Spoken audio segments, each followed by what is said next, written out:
ಯಾರು ನಾನು ಉದ್ಧಾರ ಮಾಡಿ ಹೊರಟಿದ್ದೀರಾ ಇವತ್ತು? ಯಾರಿಗಾಗಿ ನೀವು ಇವತ್ತು ಕಾರ್ಯಕ್ರಮಗಳನ್ನು ಮಾಡ್ತಾ ಇದ್ದೀರಾ? ಅಚ್ಚೇ ದಿನ್ ಅಂತ ಹೇಳ್ತಾರೆ, ಅದನ್ನು ಮನ್ ಕಿ ಬಾತ್ ಅಂತಾರೆ. ಕಿಸ್ಕಾ ಮನ್ ಕಿ ಬಾತ್ ಕೆ ಬಾರೆ ಮೇ ಬಾತ್ ಕರ್ ರಹೆ ಸಾಬ್ ಆಪ್? ಕಿಸ್ಕಾ ಮನ್ ಕಿ ಬಾತ್ ಬಾತ್ ಕರ್ ರಹೆ ಆಪ್? ಇವತ್ತು ಈ ರೀತಿಯಾಗಿ ಜನರನ್ನ ಭಾವನಾತ್ಮಕ ವಿಚಾರಗಳಲ್ಲಿ ಜನರನ್ನ ಸಮಾಜವನ್ನ ಒಡೆತಕ್ಕಂಥ ಒಂದು ಉದ್ದೇಶ ಅಷ್ಟೇ ಅವರಿಗೆ. ಅವರು ಜನರ ಬದುಕುಗಳಲ್ಲಿ ಬದಲಾವಣೆ ತರ್ತಕ್ಕಂಥ ಯಾವುದೇ ಒಂದು ಕೆಲಸಗಳನ್ನ ಅವ್ರು ಮಾಡಿದ್ರು. ರೈತರಿಗೆ 6,000 ರೂಪಾಯಿ ಕೊಡ್ತೀವಿ ವರ್ಷಕ್ಕೆ ಅಂತ ಹೇಳ್ತಾರೆ. ನಾನು ಇಲ್ಲಿರ್ತಕ್ಕಂಥವ್ರು ಚಿಕ್ಕಬಳ್ಳಾಪುರದಲ್ಲಿ ಬಹಳಷ್ಟು ಜನ ಪ್ರಗತಿಪರ ರೈತರಿದ್ದಾರೆ. ತಾವೆಲ್ಲ ಹೇಳಬೇಕು, ಗೊಬ್ಬರದ ಸಬ್ಸಿಡಿ ಹೆಚ್ಚಿದ್ಯಾ? ಹೇಗೆ ಅವಾಗ ಹಿಂದೆ 2014ರಲ್ಲಿ ಗೊಬ್ಬರದ ಮೇಲಿರ್ತಕ್ಕಂಥ ಸಬ್ಸಿಡಿ ಹೆಚ್ಚಾಯ್ತಾ? 6,000 ರೂಪಾಯಿ ಹೆಚ್ಚಾಯ್ತಾ? ದಯವಿಟ್ಟು ಹೇಳಿ. 1 ಎಕರೆ ಇವತ್ತು ತಾವು ದ್ರಾಕ್ಷಿ ಬೆಳೀತೀರ,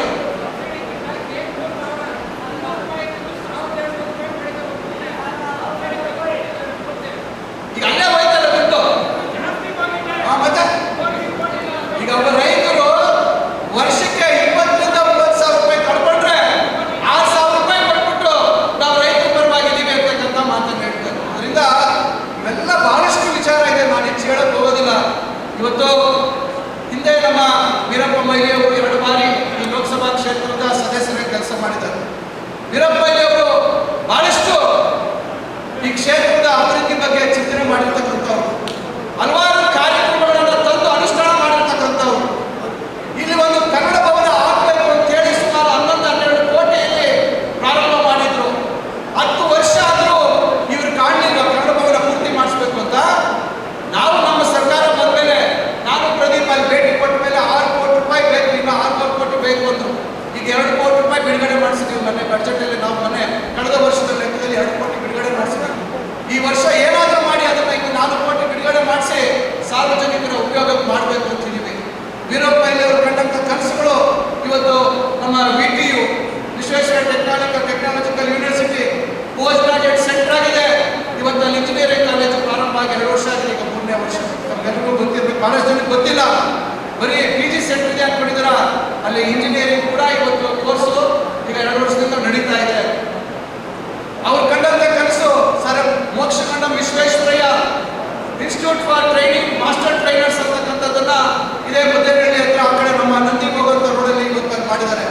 ಅದು ಕೂಡ ನಿಂತೋಗಿತ್ತು, ಅದ್ರ ಬಗ್ಗೆ ಕೂಡ ಗಮನ ಇಲ್ಲ.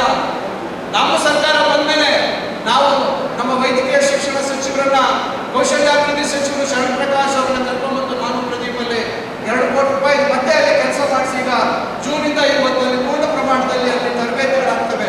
ಉದ್ಯೋಗ ಲಭಿಸುವಂಥದ್ದಕ್ಕೆ ಯುವಕರಿಗೆ ಮತ್ತು ಯಾರು ಟ್ರೈನರ್ಸ್ ಇರ್ತಾರೆ ಅವರಿಗೆ ತರಬೇತಿಯನ್ನು ಕೊಡುವಂಥ ಒಂದು ವ್ಯವಸ್ಥೆ ಮಾಡ್ತಾ ಇದ್ದಾರೆ. ಸುಮಾರು 20 ಕಂಪನಿಗಳ ಜೊತೆಯಲ್ಲಿ ಒಡಂಬಡಿಕೆ ಆಗಿದೆ. ಇದ್ಯಾವುದು ಕಾಣಲಿಲ್ಲ, ಇವರಿಗೆ ಏನೂ ಅಭಿವೃದ್ಧಿ ಆಗಿಲ್ಲ, ಎಲ್ಲ ಇವರೇ ಮಾಡಿದ್ದಂತೆ. ಯಾರ್ದು ಅಭಿವೃದ್ಧಿ ಏನಾಗಿದೆ, ಎಲ್ಲೆಲ್ಲಿ ಆಸ್ತಿಗಳಿದ್ದಾವೆ ಅದೆಲ್ಲ ನಾನು ಡೀಟೇಲ್ ಹೇಳಿದ್ದೀನಿ. ಎಷ್ಟೆಷ್ಟು ಕಂಪನಿಗಳಿದ್ದಾವೆ, ಬೇನಾಮಿ ಕಂಪನಿಗಳಿದ್ದಾವೆ, ಅದೆಲ್ಲ ನಾನು 10 ತಿಂಗಳಿಂದ ಎಲ್ಲ ಪಟ್ಟಿ ಸಮೇತ ಓದಿದ್ದೆ. ಅದರಲ್ಲಿ ಯಾರ್ಯಾರ ಹೆಸರುಗಳಿದ್ದಾವೆ ಎಲ್ಲ ಓದಿದ್ದೆ. ಮತ್ತೆ ಅದು ಓದೋಂಥದ್ದು ಬೇಡ, ಯಾಕಂದರೆ ಎಲ್ಲರಿಗೂ ಗೊತ್ತಿದೆ. ಅದರಿಂದ ಇವತ್ತು ಒಂದು ಒಳ್ಳೆ ಕುಟುಂಬದ ಹಿನ್ನೆಲೆ, ನಾವೆಲ್ಲ ಬಹಳ ಅಭಿಮಾನದಿಂದ ಗೌರವದಿಂದ ನೋಡ್ತಕ್ಕಂಥ ಶ್ರೀ MS ರಾಮಯ್ಯನವರು ನಮ್ಮ ಕುಟುಂಬಕ್ಕೆ ಬಹಳ ಹತ್ತಿರದ ಒಂದು ಸಂಬಂಧ. ನಮ್ಮ ತಂದೆಯವರ ಒಂದು ಬಹಳ ಪ್ರೀತಿ. ಒಂದು ಗಂಟೆ ಹೇಳ್ತೀನಿ ಕೇಳಿ. ನಮ್ಮ ತಂದೆಯವರು 1992ರಲ್ಲಿ ಸನ್ಮಾನ್ಯ ವೀರಪ್ಪ ಮೊಯ್ಲಿ ಅವರ ಸಂಪುಟದಲ್ಲಿ ಮಂತ್ರಿಯಾಗಿ ಪ್ರಮಾಣ ವಚನ ಸ್ವೀಕಾರ ಮಾಡಿದ್ರು. ಸ್ವೀಕಾರ ಮಾಡಿ ಅರ್ಧ ಗಂಟೆಯಲ್ಲಿ ಕ್ಯಾಬಿನೆಟ್ ಮುಗಿಸಿ ಆಚೆ ಬಂದರು. ಬೆಟ್ರಪ್ಪ ಹೋಗೋಣ ಅಂದರು. ನಾನು ನಮ್ಮ ಅಣ್ಣನ ಕರ್ಕೊಂಡು ಸೀದಾ ಎಲ್ಲಪ್ಪ ಅಂದ್ರೆ ಎಲ್ಲ ಹೋಗೋಣ ಬಾರದು, ಸೀದಾ ನಮ್ಮ ರಾಮಯ್ಯ ಮೆಡಿಕಲ್ ಕಾಲೇಜ್ಗೆ ಹೋಗಿ MS ರಾಮಯ್ಯನವರ ಆಶೀರ್ವಾದವನ್ನು ಪಡೆದರು ನಮ್ಮ ತಂದೆಯವರು. ಆ ರೀತಿಯಾದಂಥ ಒಂದು ಸಂಬಂಧ MS ರಾಮಯ್ಯನವರ ನಮ್ಮ ಕುಟುಂಬಕ್ಕೆ ಇರ್ತಕ್ಕಂಥದ್ದು. ಅಂತ ಒಂದು ಒಳ್ಳೆಯ ಕುಟುಂಬದಿಂದ ಬಂದಿರತಕ್ಕಂಥ ಕುಡಿ ಇವತ್ತು ರಕ್ಷಾರಾಮಯ್ಯ. ಸೀತಾರಾಮ್ ಅವ್ರ ಬಗ್ಗೆ, ಜಯರಾಮ್ ಅವ್ರ ಬಗ್ಗೆ ನಾನು ಹೆಚ್ಚು ಹೇಳಕ್ಕೆ ಹೋಗೋದಿಲ್ಲ. ಚಪ್ಪಲ್ ಸರ್, ಅಂತ ಒಳ್ಳೆಯ ಹುಡುಗ, ರಾಜ್ಯದ ಯುವ ಕಾಂಗ್ರೆಸ್ನ ಅಧ್ಯಕ್ಷನಾಗಿ ಕೆಲಸ ಮಾಡಿರ್ತಕ್ಕಂಥವರು. ಇವತ್ತು MBA ಪದವೀಧರ, ಯಾವುದೇ ರೀತಿ ಕಳಂಕ ರಹಿತವಾಗಿರ್ತಕ್ಕಂಥ ಒಬ್ಬ ಹುಡುಗ. ಅಂತ ಭವಿಷ್ಯತ್ತಿನ ಒಬ್ಬ ನಾಯಕನಾಗಿ ರೂಪುಗೊಳ್ತಕ್ಕಂಥ ಅವಕಾಶ ಇರ್ತಕ್ಕಂಥವ್ರನ್ನ ಇವತ್ತು ಕಾಂಗ್ರೆಸ್ ಪಕ್ಷ ಇಲ್ಲಿ ಅಭ್ಯರ್ಥಿಯನ್ನಾಗಿ ಮಾಡಿದೆ. ಅಂಥವ್ರನ್ನ ನಾವು ಲೋಕಸಭೆಗೆ ಕಳಿಸಿದ್ರೆ ಏನಾದ್ರು ಉಪಯೋಗ ಇರ್ತದೆ? ಈಗಿರುವಂಥವ್ರನ್ನ ಕಳಿಸಿದ್ರೆ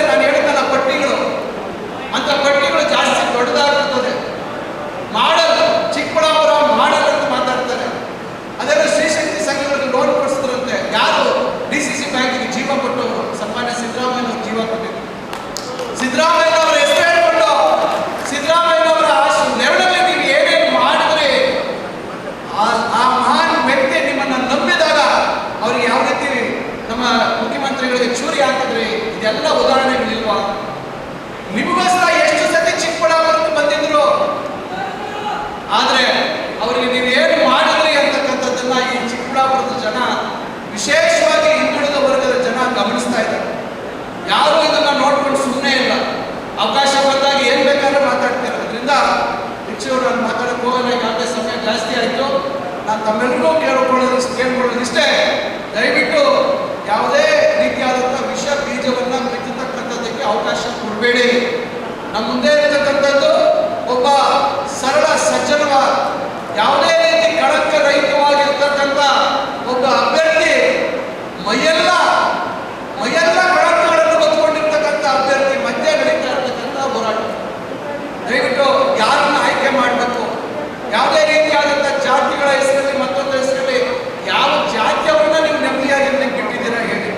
ಇವತ್ತು ಬಚ್ಚೇಗೌಡರು ಇವತ್ತು ಅವರ ಜೀವನ ಪರ್ಯಂತ ಅವರ ಕುಟುಂಬ, ಕೆ.ಬಿ. ಪಿಳ್ಳಪ್ಪನ ಅವರ ಕುಟುಂಬ, ಅವರು ಒಂದು ರಾಜಕೀಯ ಒಂದು ಸಿದ್ಧಾಂತದಲ್ಲಿ ಅವರು ಕಷ್ಟ ಆಗಲಿ ಸುಖ ಆಗಲಿ ಅವರು ಒಂದು ಮಾತಿನಲ್ಲಿ ನಿಲ್ತಕ್ಕಂಥವ್ರು.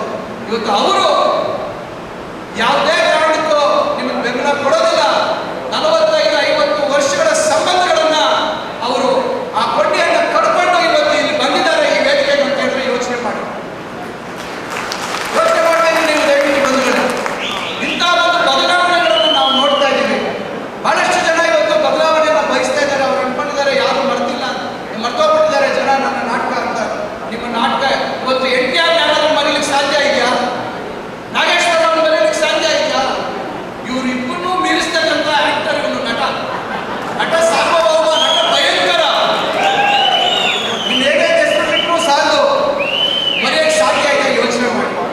ಖಂಡಿತ ಮರೀಲಿಕ್ಕೆ ಸಾಧ್ಯ ಇಲ್ಲ. ಬಹುಶಃ ಸಿನಿಮಾ ಇಂಡಸ್ಟ್ರಿಗೆ ಹೋಗಿದ್ರೆ ಅವರೆಲ್ಲರೂ ಬಂದು ಕಾಲು ನಮಸ್ಕಾರ ಮಾಡ್ತಾರೆ, ಶಿವಾಜಿ ಗಣೇಶನ್ ಅಂತ ಹೇಳಿ ಎಲ್ಲರೂ. ಅದರಿಂದ ಹೆಚ್ಚು ಅವರ ಗುಣಗಾನವನ್ನು ನಾವು ಮಾಡೋದು ಬೇಡ. ನಮ್ಮ ಅಭ್ಯರ್ಥಿ ಕ್ರಮ ಸಂಖ್ಯೆ 3 ರಕ್ಷಾ ರಾಮಾಯಣ ಅವರಿಗೆ ಇನ್ನು ಉಳಿದಿರ್ತಕ್ಕಂಥ ದಿನಗಳು ಕಮ್ಮಿ ಇದೆ. ದಯವಿಟ್ಟು ಚಿಕ್ಕಬಳ್ಳಾಪುರದ ಗೌರವ, ಘನತೆ, ಮರ್ಯಾದೆ ತಾವು 10 ತಿಂಗಳಿಂದ ಎತ್ತಿ ಹಿಡಿದು ತೋರಿಸಿದ್ದೀರಾ. ಇಡೀ ರಾಜ್ಯಕ್ಕೆ ತೋರಿಸ್ಕೊಟ್ಟಿದ್ದೀರಾ. ನಾನು ಸದಾ ಹೇಳ್ತಾ ಇದ್ದೀನಿ, ಪದೇ ಹೇಳ್ತಾ ಇದ್ದೀನಿ, ನನ್ನ ರಾಜಕೀಯ ಜೀವನದ ಉದ್ದಕ್ಕೂ ನಾನು ಮರೆಯಲಾಗದಂತ ಯಾವುದಾದ್ರೂ ಒಂದು ಸನ್ನಿವೇಶ ಅಂದ್ರೆ ಪ್ರದೀಪ್ ಈಶ್ವರ್ ಅವರು ಗೆದ್ದಿರ್ತಕ್ಕಂಥ ಕ್ಷಣ. ಆ ಕ್ಷಣವನ್ನ ಚಿಕ್ಕಬಳ್ಳಾಪುರ ವಿಧಾನಸಭಾ ಕ್ಷೇತ್ರದ ಜನತೆ ಅವರು ತೆಗೆದುಕೊಂಡಿರ್ತಕ್ಕಂಥ ತೀರ್ಮಾನ, ಅವ್ರು ಕೊಟ್ಟಿರ್ತಕ್ಕಂಥ ತೀರ್ಪು, ಅದರಲ್ಲಿ ಬಚ್ಚೇಗೌಡರ ಪಾಲ್ದಾರಿಕೆ ಕೂಡ ಇದೆ, ಬಚ್ಚೇಗೌಡರ ಸಹಕಾರ ಇದೆ. ಎಲ್ಲರೂ ಒಟ್ಟಾಗಿ ಇಂಥ ಕೆಟ್ಟ ಒಂದು ವ್ಯವಸ್ಥೆಯನ್ನು ಹುಟ್ಟಾಕಿರ್ತಕ್ಕಂಥ ಅವರಿಗೆ ಬುದ್ಧಿ ಕಲಿಸಬೇಕು ಅಂತ ನಾವು ಕಲಿಸಿದ್ದೇವೆ. ಅದರಿಂದ ನಾವು ತಮ್ಮೆಲ್ಲರ ಮೇಲೆ ನಂಬಿಕೆ ಇದೆ. ತಾವು ಮತ್ತೆ ಅದಕ್ಕಿಂತ ಏನು ಪ್ರದೀಪ್ ಈಶ್ವರ್ ಅವರು ಕೊಟ್ಟಿರ್ತಕ್ಕಿಂತ ಹೆಚ್ಚಿನ ಬಹುಮತ